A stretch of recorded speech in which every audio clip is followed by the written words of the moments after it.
Hi haurà qui dirà que la prioritat és que les grans fortunes no paguin impost de successions, ho diu en Mas, i que la prioritat és el copagament a la sanitat i això sí, les desgravacions a les mútues.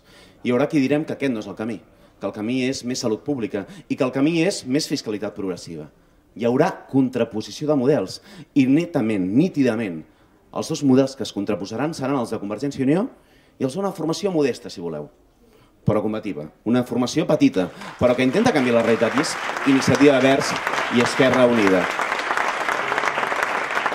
Mireu, jo he estat 6 anys i mig a Madrid, 6 anys i mig donen per molt, i donen per descobrir una cosa, el paper de Convergència i Unió. Convergència i Unió en aquest país apareix com una cosa neutra, incolora, inodora, insípida, i no, de neutre res. Convergència i Unió representa el lobbisme més dur.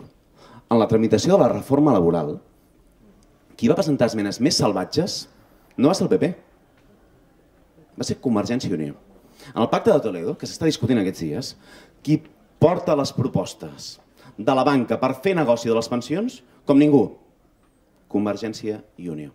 I avui Convergència i Unió representa això, una opció ultraliberal que retalla drets com mai i que representa i expressa una involució en aquest país.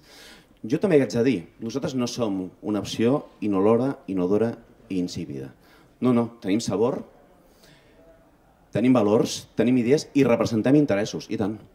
Els interessos contraposats als de Convergència i Unió, que són els interessos dels treballadors i les treballadores, de les classes populars d'aquest país. Ho hem de dir així.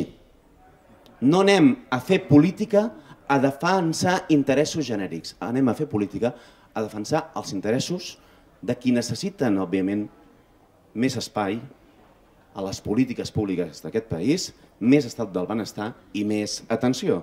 I això és el que nosaltres defensem.